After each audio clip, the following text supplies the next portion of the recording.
안녕하십니까. 스트레이트 김의성입니다. 안녕하세요. 주진우입니다. 그리고 이용주, 김정인 기자 나오셨습니다. 안녕하세요. 안녕하십니까. 제가 한 주 자리를 비운 사이에 또 많은 일이 있었습니다. 네. 이용주 기자, 지난주 내내 엄청나게 주목을 받았어요. 그렇습니다. 스트레이트가 우리 안의 친일에 대해서 맹렬하게 추적하고 있는데 근데 그만 폭행을 당했습니다. 네, 그런데 그 폭행에서 끝난 게 아니었습니다. 폭행 당사자가 자신을 촬영한 영상을 쓰지 말라 하면서 방송 금지 가처분 신청까지 냈습니다. 네. 그런데 공인을 상대로 공공의 관심사를 취재한 것은 정당하다. 네. 그래서 법원에서 기각됐습니다. 다행이네요. 자, 이번 주에도 계속해서 한일 갈등 그리고 우리 안의 친일파에 대해서 이야기를 해보고자 합니다. 최근 아주 주목받고 있는 일본 단체를 취재하고 오셨다고요? 바로 일본회의라는 단체인데요. 일본의 정재계, 종교계 우익 인사들을 총망라하고 있는 그야말로 일본 최대 극우 단체입니다. 아베 내각 관료의 상당수가 이 단체에 소속이기도 한데요. 식민지배 피해 사실을 부정하고 있다는 점에서 우리 안의 친일파와 상당히 맥이 닿아 있다 이렇게 볼 수 있습니다. 일본 우익의 지휘본부라고도 할 수 있는데 지금 반한 감정을 주도하는 컨트롤 타워가 바로 이 단체입니다. 아베 총리를 비롯해서 아베 내각의 80%가 이 단체 소속입니다. 얼마 전에 한국을 매춘 관광국이라고 얘기했던 에토 세이치 일본 아베 총리의 보좌관 있지 않습니까? 이분도 여기 소속이고요. 스가 요시히데 관방장관, 이와야 타케시 방위대신 등 여러 장관들이 이 단체 소속입니다. 네, 그런데 이 일본 회의가요. 지난 6일 히로시마에서 86 평화회의라는 강연회를 열었습니다. 8월 6일은 히로시마의 원폭이 투하된 날입니다. 네. 그래서 일본 사람들은 평화의 날로 기리고 있는데요. 네, 직접 가서 얘기를 듣다 보니까 무슨 폭탄이라도 맞은 것 같은 그런 충격이 왔습니다. 최근 한일 관계가 왜 이런지에 대해 그리고 일본이 앞으로 무엇을 할 것인지 그리고 위안부와 강제징용 같은 과거사에 대해서 일본 우익들이 어떻게 생각하고 있는지 그 속내를 거리낌 없이 드러냈습니다. 그 현장을 취재했습니다. 지난주 일본 히로시마의 한 대형 공연장.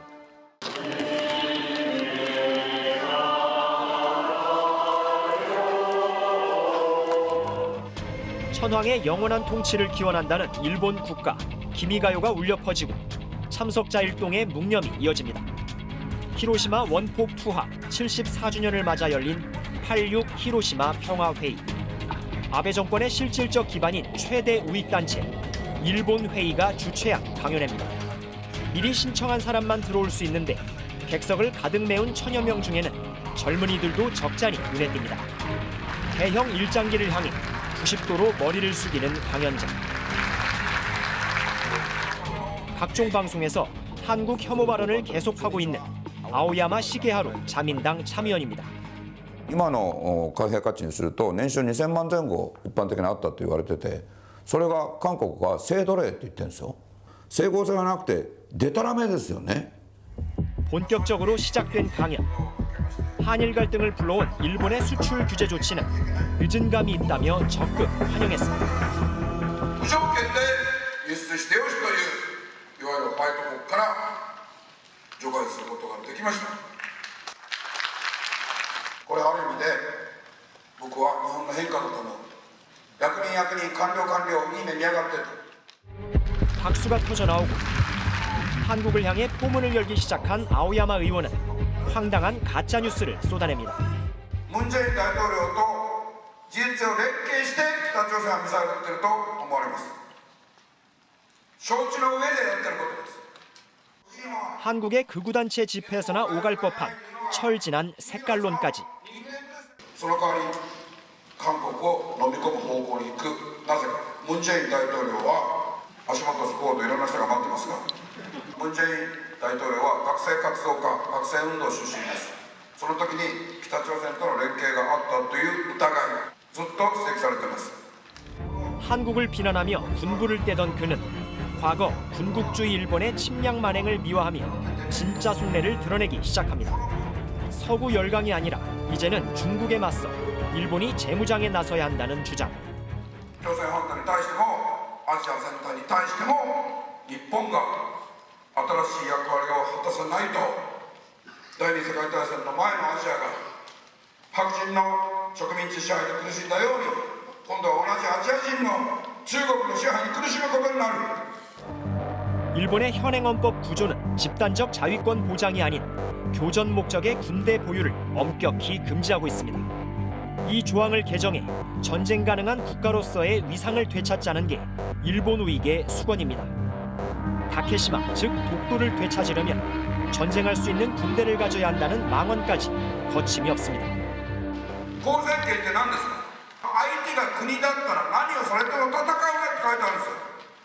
その通りじゃないですか。北方領土を奪われようとも竹島を奪われようとも尖閣諸島岡崎地図あっても日本国民を奪われたままであっても相手が国だから何もしてはならぬ。 히로시마의 원폭 피해만을 강조하며 헌법 개정 요구에 목소리를 높입니다. 전범 국가로서의 죄의식은 조금도 찾아볼 수 없습니다. 70年前にこの地でドロドロに溶かされた人々の願いを叶えるためにも二度と国民を奪われたままにしない。来年の8月6日に憲法がこのように変わり始めましたね、あるいは変わりましたねということを共有できるように。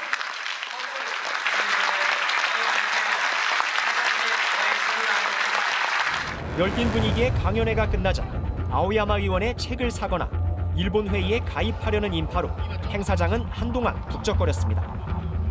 강연회에 참석한 어느 일본 회의 회원. 일본의 과거사 해결 노력을 한국인들이 전혀 인정하지 않았다며 최근의 양국 관계 악화도 전적으로 한국 탓이라고 주장합니다. 徴兵が行われたのは我々の日本人だという気概を持った人たちがね望んで皆さん来てたんですよ、働くのに。慰安婦は作り話、いわゆる売春婦ですよ。お金をもらってるんですよ。お金をやり取りしてるんです。 참 보고도 믿어지지가 않습니다. 아니 원폭 투하 피해를 강조하면서 그 원인이 되었던 자신들의 식민 지배, 전쟁 그리고 그 과정들에서 저지른 만행 그건 인정 못하겠다는 얘기 아닙니까? 일본이 전쟁을 일으킨 전범입니다. 가해자인데 피해자 코스프레를 일본이 하고 있습니다. 만약에 독일에서 정치인이 이런 식으로 얘기하지 않습니까? 큰일 나죠. 사법 처리됩니다. 그런데 평화를 말하면서 침략하자, 전쟁하자 이 말하고 뭐가 다릅니까? 네, 이날 강연회가 끝나고 이제 밖에 나오는데요. 봉투를 하나씩 나눠주더라고요. 그 안에 담긴 유인물에서 또 다른 속내를 엿볼 수가 있었는데요. 바로 이 유인물입니다. 뭐라고 써있나요? 네, 천황, 즉 일왕이 현재 야스쿠니 신사를 참배할 수 없게 된 건 천황폐하 만세를 부르면서 산화해간 영령들에게 죄송한 일이다. 천황이 참배할 수 있는 환경을 조성하기 위해서 아베 총리가 먼저 정기적으로 공식적으로 야스쿠니 신사에 참배를 해야 한다. 이런 주장입니다. 참 이 야스쿠니 신사 참배 얘기는 끊이지 않고 계속 나옵니다. 8월이면 이렇게 더울 때면 꼭꼭 나와요. 아니 A급 전범이 묻힌 곳에 참배를 한다는 것 자체가 침략 전쟁을 미화하겠다는 얘기잖아요. 네. 그렇습니다. 한마디로 군국주의 부활을 꿈꾸는 전쟁할 수 있는 나라를 만들고 싶은 아베 총리. 그에게 힘을 실어주려고 하는 일본 회의의 의도가 적나라하게 담겨 있다고 볼 수 있습니다.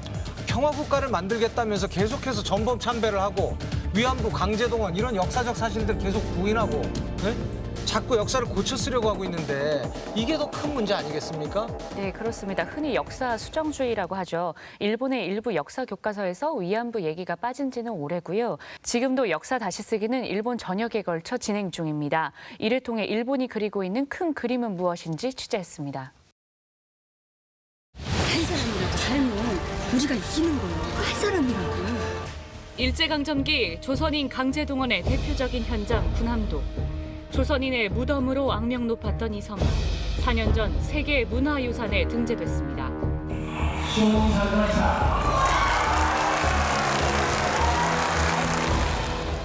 논란을 의식한 유네스코는 이례적으로 조건부 등재를 결정했습니다. 군함도의 어두운 이면, 즉 강제동원의 진실까지 공개하라는 것이었습니다. A large number of Koreans and others who were brought against their will and forced to work under harsh conditions. 하지만 유네스코의 등재 결정이 나온 바로 다음 날, 일본 정부는 돌변했습니다. forced to work との表現等は強制労働を意味するものではありません. 강제동원의 만행을 알리는 산업유산정보센터 건립 조건도 일본은 4년이 지나도록 무시했습니다. 그 일본이 사기를 친 거죠. 총회 자리에서는 국제사회를 한들어 있었다고 이야기하고 그 다음날 일본 국내에서는 강제노동이 없었다고 이야기를 했는데 유네스코와 국제사회의 비판이 높아지자 일본은 마지못해 올해 말 도쿄에 정보센터를 열겠다고 밝혔습니다. 군함도에서 무려 1000km 떨어진 곳입니다. 왜 아직도 약속이 지켜지지 않는 거죠? 私もそれは疑問ですね。なぜかなと思います。だから情報センターを東京に作るということに対してもですね、違和感を感じます。実際に来た方がそこで何を学ぶのか。 유네스코 등재 이후에 군함도를 이제 2차례 방문을 했지만 이제 영광의 섬, 군함도만을 이야기할 뿐이고 그다음에 이제 강제동원이라던가 그런 아픈 역사에 대해서는 전혀 이야기를 하지 않고 있어요. 조건 이행이 지지부진했던 데는 이유가 있었습니다. 정보센터 건립을 담당하는 일본 내각의 고위 인사가 최근까지 아베 총리의 최측근이었던 겁니다. 가토 교쿄 전 일본 관방차미는 최근 산케이 신문과의 인터뷰에서 일본인과 조선인의 차별은 없었다고 주장했습니다. 가토 교코가 임원으로 활동하는 우익단체는 군함도의 진실이라는 제목의 역사 왜곡 동영상을 지금도 유포하고 있습니다. 일본이 약속했던 부분과는 다른 내용을 산업유산센터에 전시할 우려가 있고 앞으로도 약속한 부분을 지켜나가리라고는 보기 어렵습니다.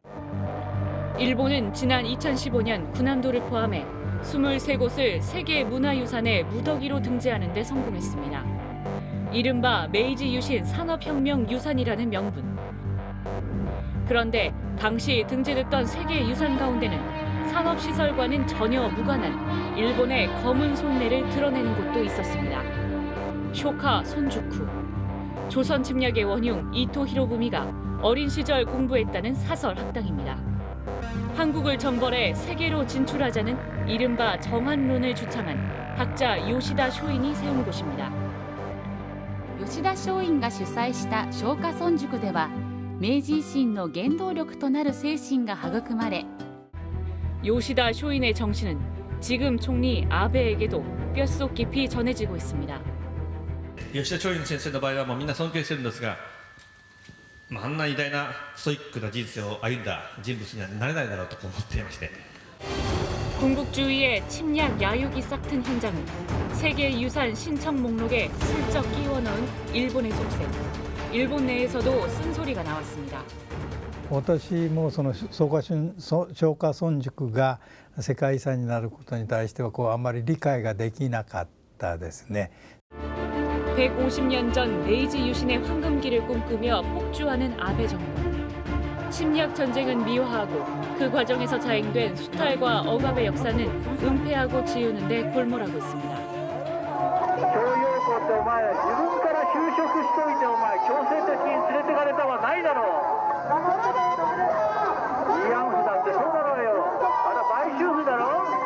일본にとって具合の悪いことについてはここ戦後一貫してほとんどきちんと教えられてきていませんのでこうしたテーマで大変操縦されやすくなっているんですね。そのことがやっぱりとても深刻な事態をやっぱ生んでると思います。 세계인들 앞에서 약속한 것을 4년째 지키지 않고 있습니다. 더 문제는 앞으로도 지킬 생각이 없는 것 같아 보인다는 거네요. 아니 지옥의 섬 하시마로 끌려가서 강제 노역하다가 죽은 피해자들 그리고 그 당한 피해자들이 엄연히 살아 있습니다. 증거들이 그렇게 많은데 모른다고 합니다. 그냥 모른다고 그래요. 일본 아베 정권의 거짓말 정말 분노를 자아냅니다. 하지만 더욱더 화가 나게 만드는 것은 우리나라에서 이 주장에 대해서 보조를 맞추고 있는 바로 이런 분들입니다. 그렇습니다. 우리 안에 친일이 더 큰 문제입니다. 대표적인 분이 이승만 학당의 이영훈 교수님이십니다. 네, 비슷한 생각을 갖고 있는 분들하고 반일 종족주의라는 제목의 책을 냈는데요. 일제 식민 지배 기간 강제동원이나 식량 수탈, 그리고 일본군 성노예 같은 반인권적 만행, 전쟁 범죄는 없었다.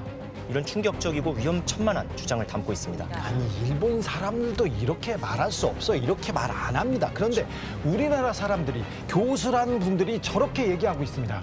네, 이 반일 종족주의의 공동 저자들이요. 책 홍보차 서울, 대구, 부산 이 세 지역에서 북 콘서트를 열었는데요. 어떤 인물들이 참석해서 어떤 이야기들이 오갔는지 그 충격적인 현장을 정리해봤습니다. 반일 종족주의의 출간에 맞춰 저자들이 전국을 돌며 거침없는 주장을 쏟아낸 북 콘서트 현장.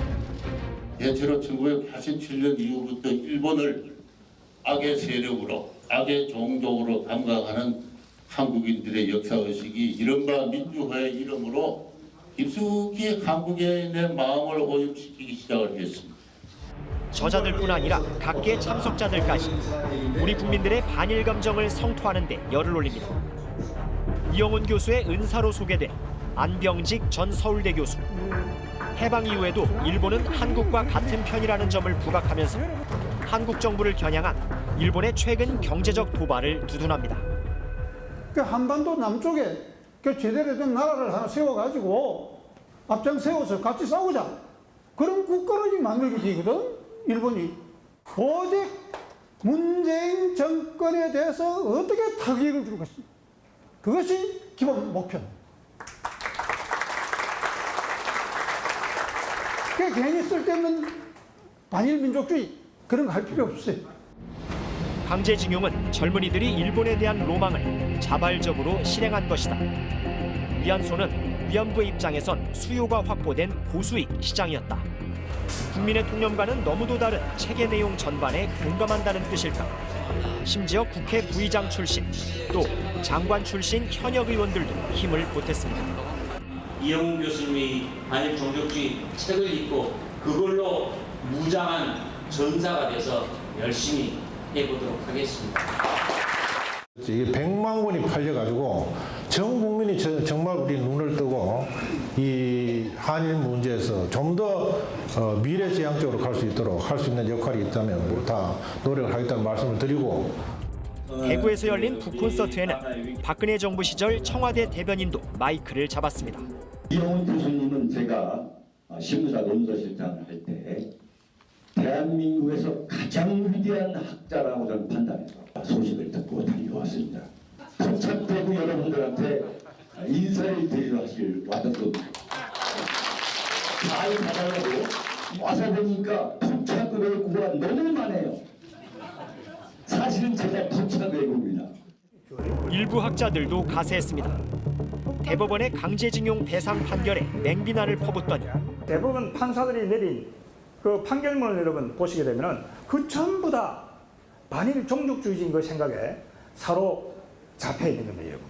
정상적인 교육을, 법률 교육을 받은 법관들이 이 10위권의 경제 대국을 자랑하는 대한민국의 법관들이 썼다고 볼 수 없는 판결문입니다, 여러분.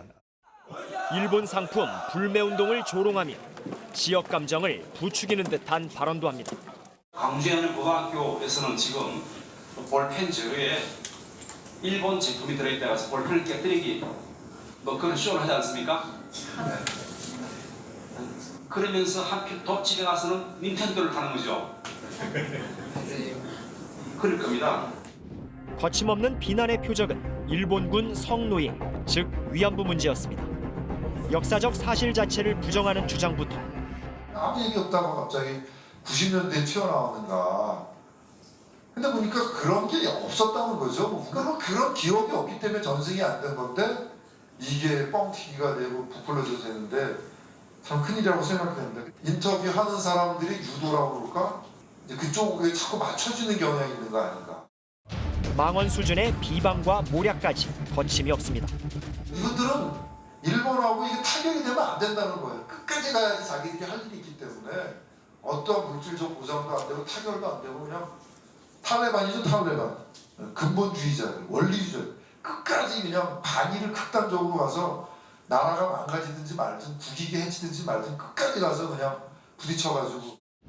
이철순 교수를 찾아가 봤습니다. 북 콘서트 때 패널로서 그때 하셨던 발언 관련해서 좀 여쭤보려고 찾아왔습니다. 지금 안 할래. 네?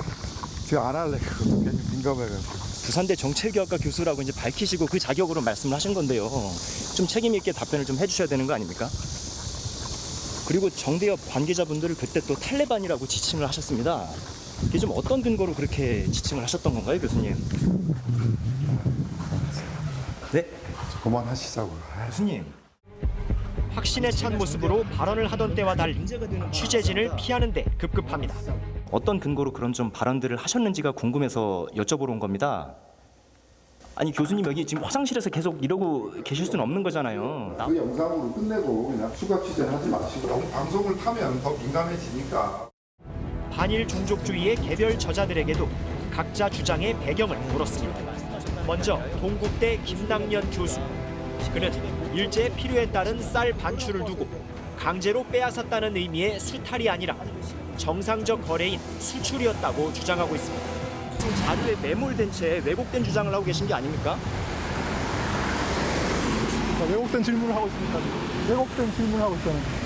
그러니까 이 질문에 그럼 어떤 점이 왜곡된 건지를 교수님께서 좀 짚어주십시오. 제대로 공부를 하고 오라니까. 심각한 역사 왜곡 주장이라는 데는 전혀 동의를 안 하시는 겁니까? 조선인 징용 노동자들이 자유롭고 편안하게 살았다고 UN 학술대회에서 말한 이우연 낙성대 경제연구소 연구위원. 조선인 피해자들의 증언은 대부분 믿을 수 없다는 입장입니다. 그분들이 과연 증언이라고 하는 게 100% 믿을 수 있는가 이것도 한번 검토하시고. 그런데 믿을 수 있는 말도 있긴 있다면서 덧붙인 말. 한국 사람이 밥을 많이 먹어서 문제가 생겼다는 조롱에 가까운 발언입니다. 그 진술 속에서 믿을 수 있는 부분도 있다고 생각해요. 예를 들어서 밥을 조금 줬다. 그런데 일본인들하고 똑같이 줬어요. 일본인들하고 똑같이 주는데 한국인들은 많이 먹어요. 그러니까 배가 고팠어요. 그러니까 배가 고팠다. 그거 맞는 이야기예요. 이른바 자유우파 이론가를 자처하는 학자들의 거침없는 발언들. 이들은 학문적 연구 성과라고 주장하지만 실은 객관적 사실들을 의도적으로 빠뜨린 친일 궤변이란 지적이 많습니다. 침략 전쟁을 수행해내기 위해서 위안소를 세우고 또 그 위안소에 여성들을 모집해오고 여성들의 성병을 관리하고 전쟁이 끝날 때는 그 전쟁터에 여성들을 버리거나 문서를 은폐하거나 정책으로 집행된 국가범죄였다라는 것. 그것을 회피하고 언급하지 않고 있다. 더욱이 연구 방법 역시 허술하기 짝이 없다는 비판이 거셉니다. 일본이 패망하고 난 이후에 자신들이 국제사회 속에서 비난을 받을 수 있는 반인권적인 거나 반인륜적인 거나 이런 것들은 어떻게 하겠습니까? 폐기하거나 자연히 숨기려고 할 수밖에 없는 거잖아요. 지금 일본이 보여주는 자료만 가지고 해석을 하는데 문제는 그거 가지고 피해를 보신 분들이 살아 생존을 하고 있는 것까지도 부정을 하고 있다는 점에서 그게 설득력을 그러니까 못 얻고 있는 것이죠. 야, 정말 저런 일이 벌어지고 있으리라고는 정말 상상도 못했습니다. 대한민국이에요. 자, 정신대 대책협의회 정대협은 위안부 할머니들을 위해 수십 년을 정말 일해온 단체입니다. 네. 이 단체를 보고 탈레반이라고 이쯤 되면 정말 막말도 수준을 넘어선 것 같습니다. 이철순 교수님, 이분이 그냥 교수가 아닙니다. 국립부산대 사회과학대 학장님이십니다. 그리고 행정대학원장님이십니다. 국립부산대 학생들이 뭘 배워야 됩니까? 이 책의 공동저자인 이우연 씨는요, 유엔 본부에서 열린 학술대회에 참가해서 강제동원을 부정했다는 내용 저희가 지난번에 보도를 해드렸었죠. 정말 화가 났었어요. 프리 앤 이지. 한국 노동자들이 일본에 가서 자유롭게 생활을 영위했다 이렇게 말씀하셨어요. 그런데 제가 히로시마에 갔던 바로 그날 이분이 일본 국회 보고회에 참석을 했습니다. 그 같은 이야기를, 같은 주장을 반복을 했고요. 일본 국회에서요? 심지어 한국에서 합리적인 시민들과 힘을 합쳐 강제징용 노동자상을 철거하고 싶다 이런 말까지 했다고 일본 언론이 보도를 했습니다. 이런 친일 인사들의 망언은 한국 지성인의 양심이 되어서 일본 언론을 통해서 확대 재생산됩니다. 얼마나 일본은 반갑겠어요. 자신들이 하고 싶은 얘기를 한국 사람들이 해주니까. 자, 이제 진짜 핵심 인물을 한번 만나보시죠. 네. 반일 종족주의의 대표 저자 이영훈 교수. 이번 방송을 앞두고 우리 이용주 기자에게 폭언과 폭력을 휘둘렀다고 해서 좀 논란이 됐습니다. 네, 폭력을 저질러 놓고 폭행을 가해 놓고 가짜뉴스다, 악마의 편집이라고 이렇게 얘기했어요. 나오지도 않았는데. 그러니까요. 그래서 저희가 준비했습니다. 당시 있는 그대로의 상황, 날 것을 한번 직접 보시고 판단해 보시죠. 친일 매국 논란이 일고 있는 반일 종족주의의 지피를 이영훈 전 서울대 교수가 주도했습니다. 아무렇지도 않게 거짓말이 지어지고 횡행하고 그런 문화가 방치된 지가 벌써 60년이나 되었습니다. 드디어 이 나라는 건강한 정신으로는 더 이상 관리될 수 없을 만큼 한국인의 지성과 양심으로는 관리될 수 없는 그 영역 밖으로 벗어난지도 모르겠습니다. 15년 전 출연한 TV 토론에서 위안부를 성매매 여성으로 표현해 파문을 일으킨 장본인. 한국 여성들을 관리한 것은 한국 업소 주인들입니다. 버젓이 지금 여자를 지금 말이죠 쇼윈도에 갖다 놓고 이 성매매 하는 나라가 세계에 어느 어디 그리 많이 있지는 않습니다. 정신적 문제를 성매매 문제로 연결시켜서 말씀하시는 건 좀 무리가 있는 거 아닙니까? 위안부 할머니들을 찾아가 공개 사과까지 했던 그였지만 다시 역사 왜곡의 전면에 나섰습니다. 위안부는 기본적으로 다시 한번 말씀드립니다만 자신의 의지와 선택에 따라서 행해지는 위안부 자신의 소규모 영업이었습니다. 위안소 업자는 그들에게 영업 장소를 제공하고 수익을 일부를 나누는 계약관계였습니다. 독도가 우리 땅이 아니란 식의 주장까지. 한국 정부는 독도가 역사적으로 그의 고유한 영토임을 증명하기 위해서 국제사회에 제시할 객관적인 근거를 가지고 있지 않습니다. 그것을 민족의 상징으로 둔갑시키고 각종 주술로 국민의 상식을 마비시키는 종족주의적 선동, 그것은 이제 멈춰야 합니다. 그렇다면 독도가 아니라 다케시마가 맞다는 뜻일까? 일본 극우파의 입에서나 튀어나올 법한 주장에 근거를 묻기 위해 스트레이트는 지난달부터 다양한 경로로 정식 인터뷰를 요청했습니다. 이영훈 교장 선생님 좀 뵙고 싶어서. 인터뷰할 생각이 없으니까 오지 마세요. 언론의 요청은 철저히 회피하면서 위험한 주장을 일방적으로 전파하는 상황. 스트레이트는 오랜 추적 끝에 어렵게 이 교수를 만날 수 있었습니다. 이영훈 교수님, 안녕하십니까? 저 MBC 스트레이트의 이용주 기자라고 합니다. MBC 스트레이트? 네네. 예. 교수님, 저 교수님 최근에 주장하고 계시는 거 관련해서 좀 몇 가지 여쭤보려고 왔습니다. 나 지금 바빠요. 예. 아니 교수님, 그리고 인터넷 하려면 미리 약속을 하고 해야지. 근데 지금 이봐요. 꺼 당장.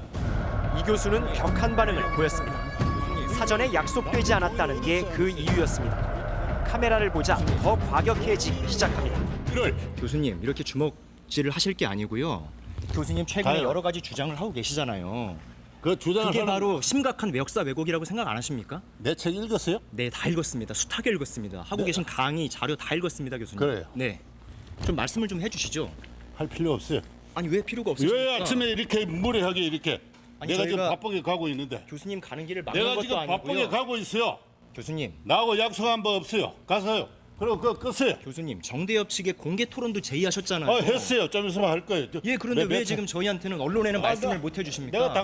내가 MBC하고 그 감정이 많은 사람이에요. 옛날에 뉴스 휴런 거 알고 있어요? 알고 있습니다. 예. 나 MBC하고 이야기하기 싫어. 이 사람들이 그 당장 꺼요 이거 지금. 교수님. 이 교수가 취재진의 수차례 인터뷰 요청에 아예 답조차 주지 않았던 만큼 직접 찾아가 설득하는 방법밖에 없었지만 막무가내였습니다. 삿대질과 주먹질은 좀 안 하셨으면 내가 삿대질, 당신 같은 사람은 삿대질 해도 돼. 아니 저희 같은 사람이 어떤 사람이길래 삿대질을 해도 괜찮단 말씀이세요, 교수님? 이거 함부로 갖다 대잖아. 함부로가 아니라 함부로 갖다 대는 게 삿대질 해도 되지 않는 거야? 교수님 굉장히 대외 활동이 활발한 공인을 상대로 공공의 관심사를 취재하는 건 통상 초상권 침해가 인정되지 않습니다. 하지만 국민적 공분을 일으킨 자신의 주장을 비판하는 취재에는 전혀 응할 뜻이 없는 듯했습니다. 지금 무슨 소리야? 지금 내가 지금 바쁘게 가고 있는데. 아니 저희가 지금 막는 게 아니지 않습니까? 같이 가면서 지금 몇 가지 여쭤보고자 하는 건데 그걸 이렇게 언성을 높이시고 삿대질 하실 게 아니지 않습니까? 새벽을 높이다니 임마! 금방지게 이거 갖다 대고 이야기하면서 나를 촉발하고 있잖아. 아니 교수님 이렇게 막 험하... 너희들이야 임마! 내가 그렇게 약속 없이 갖다 대는 게 폭력이라고 이야기했잖아. 고성과 폭언 그리고 만난 지 2분 만에 폭력 행사까지 이 교수는 기자를 때린 뒤 자신의 행동은 정당방위라고 주장했습니다. 매우 무례하고 비리한 일이야. 저희가 지금 교수님 어떤 사유재산에 무단 침입한 것도 아니지 않습니까? 저희는 지금 도로에서 교수님 기다리고 있다가 혹시 지나가실지 몰라서 아니 저희가 언제 막았습니까? 오히려 교수님이 저한테 물리라고 행동하셨죠. 가서 고소하세요. 이 장면 그대로 함부로 갖다 댔을 때 어떤 결과가 발생하는지 내가 잘 보여줬다고. 정상적인 인터뷰가 불가능한 와중에 이루어진 사실상 유일한 질의응답. 지난 2004년 위안부 피해 할머니들에게 머리 숙여 사과한 것은 진심이었는지 물었습니다. 15년 만에 사람이 얼마나 바뀔 수 있어? 내 연구가 얼마나 진전될 수 있어? 당신은 15년 전 사람하고 똑같은 사람이야? 그 사이에 교수님 입장과 생각, 주장이 바뀌셨다는 말씀이신 건가요? 내 책을 안 읽었다는 증거잖아. 읽었습니다, 교수님. 그 안에 다 설명이 돼 있어. 그 안에 다 설명이 돼 있다고. 그때 과거사 청산을 위해서 열심히 노력하겠다 이렇게 말씀하셨었잖아요. 그래서 내가 지금 나는 나대로 과거사 청산을 위해서 지금 하고 있는 거야 지금.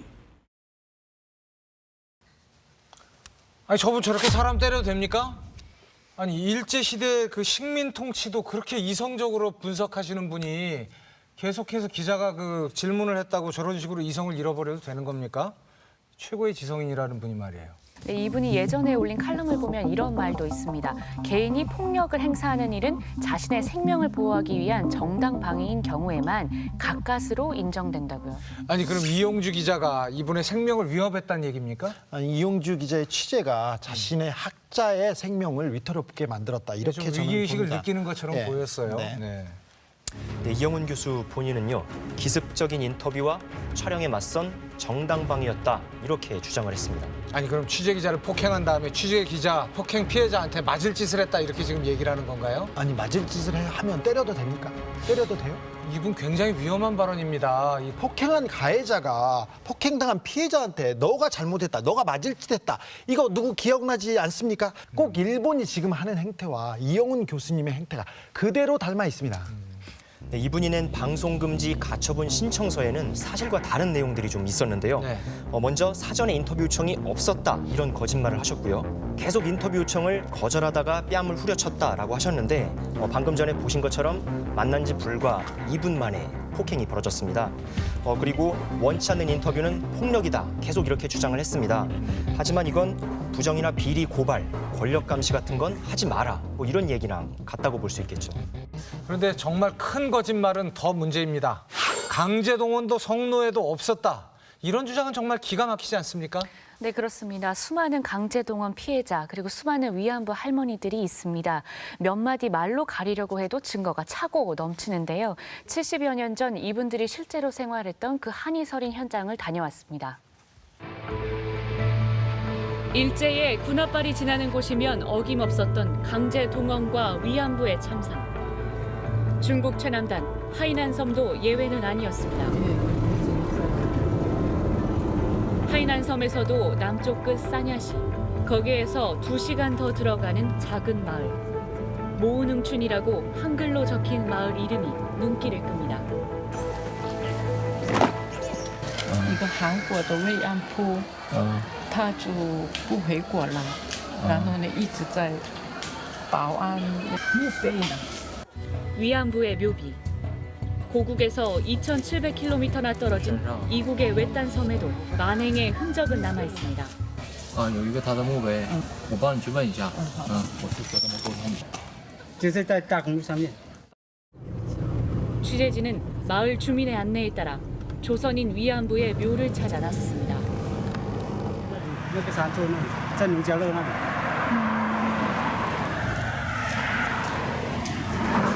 那边那个橡胶那边那边，在橡胶林那里。橡胶林。对，就那范围那里。不过它坟墓上面有名字的，你去看，有2个坟墓那里哦。就是他嘛。看一下。 他是朝鲜人。是的，朝鲜人。对，这个。这个对吧？对。我们小时候过来这里读书，天天往这里跑过。我们小时候，这里是学校，我们往这里走过来学校。他朋友亲戚来说，我们都才10多岁的小孩。 하이난성 정부가 현장 조사와 피해자들의 증언 등을 토대로 일제의 만행을 기록한 책. 철 발구발의 피비린내라는 제목의 책에는 조선인 위안부 박내순 할머니가 겪은 악몽도 고스란히 담겨 있습니다. 조선 경상 남도 그 밑에 그 아빠 엄마 이름 형제 자매 이름 다 있어요. 그러니까 이분이 이제 묘비가 이쪽 어딘가에 있을 거라는 그런 말씀이신 거죠. 하지만 한참을 헤매도 묘비는 쉽게 눈에 띄지 않았습니다.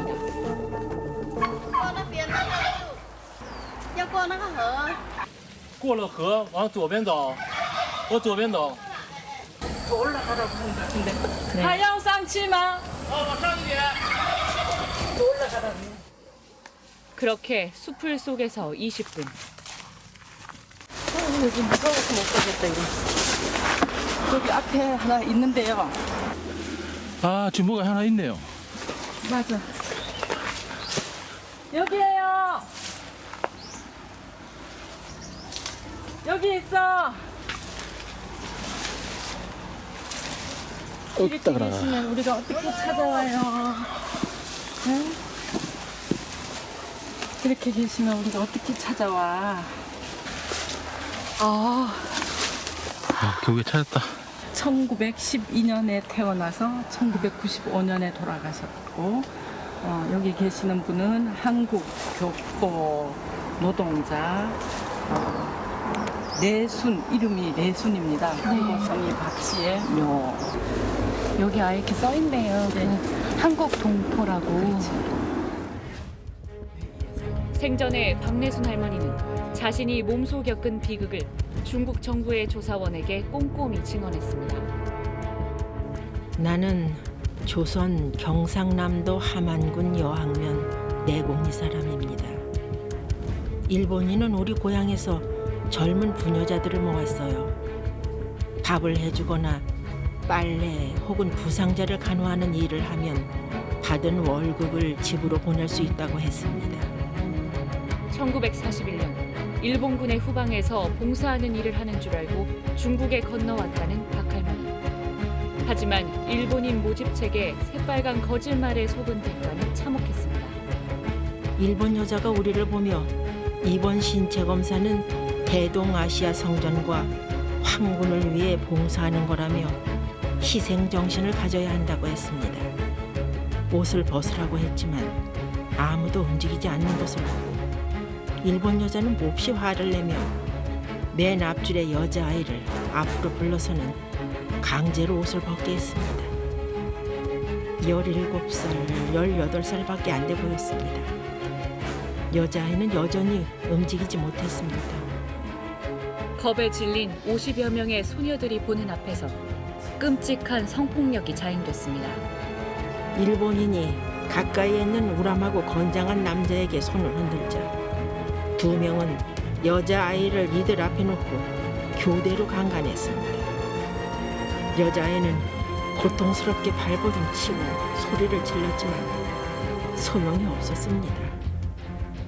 1941년 3월 16일 죽을 때까지 잊을 수 없는 치욕스러운 날입니다. 그날부터 일본군의 위안부가 되었습니다. 박내순 할머니를 비롯해 조선의 여성들은 일본군의 성노예로 중국 본토를 거쳐 하이난까지 끌려다녔습니다. 매일 접대하는 일본군은 적을 때는 서너 명, 많을 때는 10명 넘게 일본 군인은 애초부터 우리를 사람으로 보지 않고 성욕을 풀어내는 도구 취급했습니다. 일본인의 삼엄한 감시에 도망갈 기회조차도 잡을 수 없었습니다. 패망한 일본군이 물러간 뒤 하이난 섬의 위안부 200여 명은 그대로 버려졌습니다. 박내순 할머니도 청소 등 허드렛 일로 여생을 전전하다 끝내 고향에 돌아오지 못한 채 한많은 생을 마쳤습니다.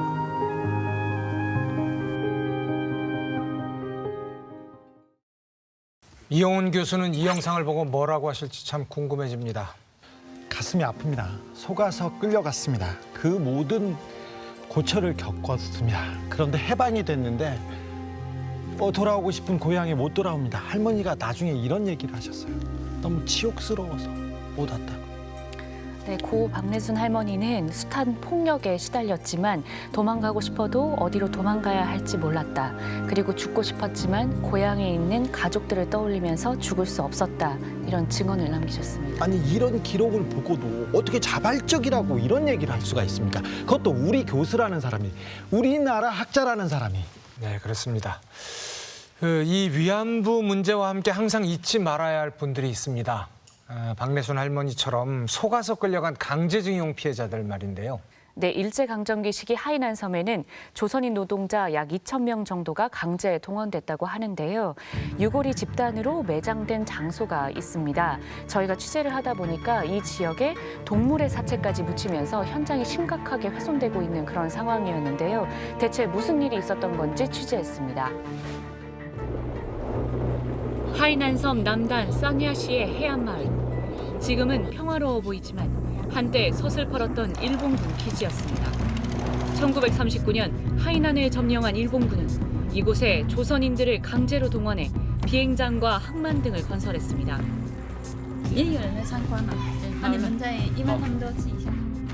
옛 비행장터에 남아있는 작은 비석만이 일제의 만행을 고발하고 있습니다. 여기에서 죽음을 당한 형제 비록 죽었지만 이들은 영원하여라 하는 뜻입니다. 여기가 지금 시체를 소각했던 그런 장소인가요? 그렇죠. 여러 가지 이제 시설을 만들면서 사람까지 소각할 수 있는 곳을 만들었다는 게 너무 끔찍한 거죠. 하이난섬 북쪽의 성록광산. 지금도 운영 중인 이 광산 역시 조선인들이 강제 동원된 현장입니다. 我爸是1943年被日本人从广州抓来的，抓来到海南的矿山，后来就来找那些韩国那些员工咯，也是被日本抓来海南搞开矿山。 여기에서도 조선인들의 시신을 아무렇게나 처리했다는 중국 정부의 기록이 남아 있습니다. 성록광산에서 이제 다친 사람들이나 병든 사람들, 죽은 사람들이 생기면은 여기에 데리고 와서 이쪽에서 소각을 했습니다. 강제 동원된 노동자들이 병들면 방치하고 그러다 숨지면 시신을 불태웠다. 스트레이트는 하이난섬 곳곳에서 자행됐다는 이 끔찍한 인권 유린의 현장을 찾았습니다. 조선촌, 여기서부터 조선 청년들 이 학교가 주둔 지역. 사냐시의 조선촌. 하이난섬 여기저기서 노역에 시달리던 조선인들이 연합군의 공습을 피해 해방 때까지 머물던 곳입니다. 那些老就是说抓一批的小城来这里干工，就打车来这里买住。 조선인 천여 명이 묻혀 있다는 섬뜩한 이름의 천인갱. 2,000명이 갔는데 1,200명은 돌아오지 못했다. 그러니까 동원 지역에서 그 미기환 사례로서는 노무자 사례로서는 가장 대표적인 사례예요. 그러니까 주목을 할 수밖에 없는 거죠. 철사에 묶이고 불에 탄 흔적마저 선명한 유해들. 입고 있던 옷의 단추와 갖고 있던 공무수첩 등으로 밀어 조선의 형무소에 갇혀있던 수용자들임을 알 수 있습니다. 감옥살이 기간을 줄여준다는 말만 믿고 머나먼 땅으로 내몰렸지만 살아 돌아간 사람은 극소수였습니다. 나무께 이렇게 대고 여기다 이렇게 못을 갖다가 4인치 못을 갖다가 때려박고 이거 이렇게 차고선 들어다가 그 유치장이 견장에다가 갖다 붙는데 같이 도망갔던 사람들이 다 매달려 있단 말이에요. 매달려서 그냥 죽으면 그냥 쿠라사리 대처 찬채 그냥 들것에다가 그냥 갖다 파묻는 거예요. 희생자들의 유해는 계속 나오고 있습니다. 하지만 정부 차원의 현장 보존과 발굴 작업이 지지부진한 사이 일부 지역에 돼지 축사가 들어서는 등 천인갱은 급속히 훼손되고 있습니다. 최근에 5월달, 6월달까지도 돼지가 200마리 정도 두글두글했고 하루 나오는 배설물 양이 대단합니다. 그걸 다 전부 이쪽에다 버렸어요. 이뿐만이 아니었습니다. 5월달 중에 여기 하이난에 돼지 열병으로 돼지가 이제 막 죽기 시작하니까 몰래 야밤에 이 돼지를 요 곳에다가 포크레인을 이용해서 강제동원 피해자들의 유해가 묻힌 곳에 수백 마리의 돼지 사체를 안매장했다는 겁니다. 그 정도만. 지금.有几个？为什么？猪肉？猪是不买那里呀？可是我是陈坑的，拉的没事，他买猪了，没事，他买猪了。 우리나라 총영사관이 중국 정부에 항의했지만 돼지 축사를 폐쇄하는 미봉책에 그쳤습니다. 이 돼지 사체가 3개월, 4개월 되면은 그게 이제 썩고 우리 유골을 하고 섞이고 이런 부분이 좀 생길까봐 시간이 좀 급하고 조급합니다. 사정이 급한데도 우리 정부는 왜 손을 놓고 있었던 걸까? 스트레이트는 일제 강제동원 피해를 조사했던 정부위원회에 2015년 내부 보고서를 입수했습니다. 당시 국방부가 6.25 참전 중국군의 유해를 돌려줘 중국 정부와의 소통이 원활할 것으로 전망했지만 얼마 뒤 위원회가 활동 시한 종료로 해산돼 유해 봉안 협의는 중단되고 말았습니다. 위원회가 문을 닫고 난 이후에는 더 이상 추진할 추진체가 한국에서 없어지게 된 거죠. 한중이 공동조사 같은 것이 필요하다면 그런 방식을 통해서라도 뭔가를 하긴 해야 된다. 뭐 이런 얘기까지는 있었어요. 민간 차원의 관리도 역부족이었습니다. 여기 바닥에 있는 거는 지금 현재 다 훔쳐가고 빈 병입니다. 빈 낙고담이에요. 이 부분이 너무나 정말 가슴 아프고 뼈 아픈 일이고요.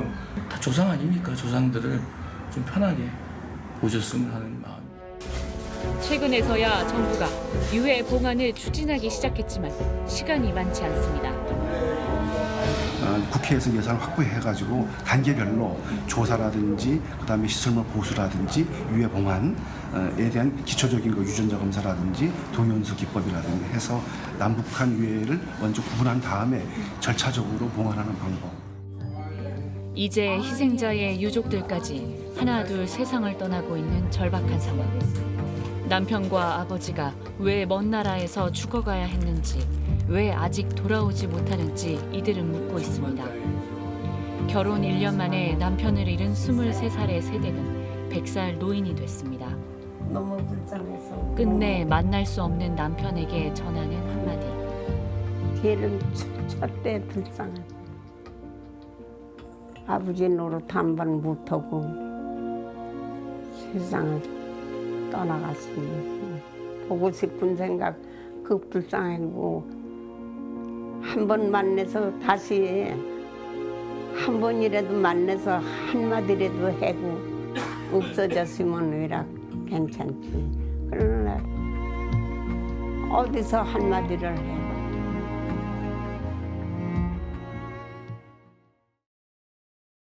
아, 이건 정말 가슴이 아프네요. 네, 돼지 축사라니요. 끔찍한 상황이네요. 사체라니요. 오물이라니요. 정말 너무 참담합니다.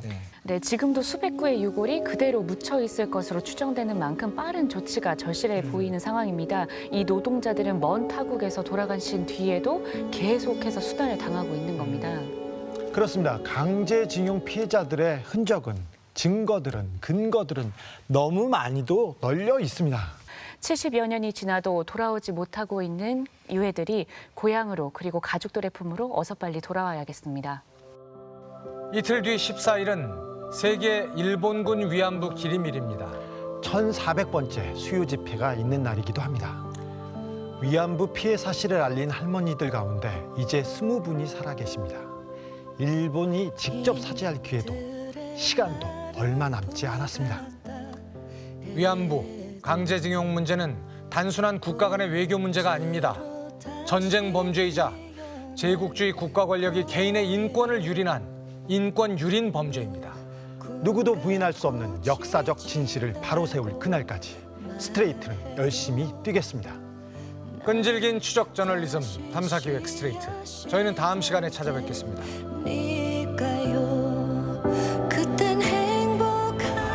일본 정부에 보아라.